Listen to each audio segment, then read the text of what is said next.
how do you remember being punished at school? Well, I remember once when I was quite young, I was locked in the school cupboard, probably for a couple of hours, in the classroom cupboard. Another time I must have done something that wasn't right, and I had to have lunch with the teacher, and that was quite a sin to be set aside to have lunch with the teachers.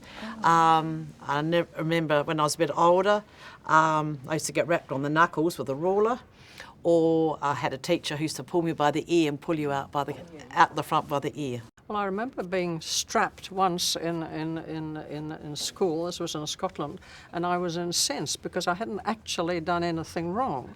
And I was good at spelling. I had spelt everything correctly, but I didn't close my S's. And she strapped me because I had 5 missing S's. And I thought that was grossly unfair. We were in a maths class, writing down our maths, and all of a sudden the principal had walked past the classroom and came in and yelled and screamed and frightened the lot out of us. He saw a couple of boys mucking around in class and not doing what they're supposed to be doing. And the teacher was writing on the board, so he didn't know. So they wouldn't own up. So he took the whole lot of us, 34 boys, out of the classroom to his office, lined us up and caned every boy. Whack, whack, whack, whack, 34 times. In grade 6, which was 1937, a boy was caned unmercifully.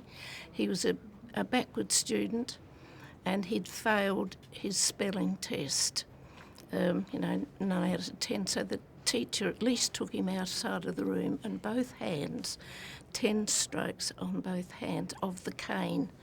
And I can still remember that boy coming back into the classroom, holding his hands up because they were just so raw, and the tears were streaming down his face.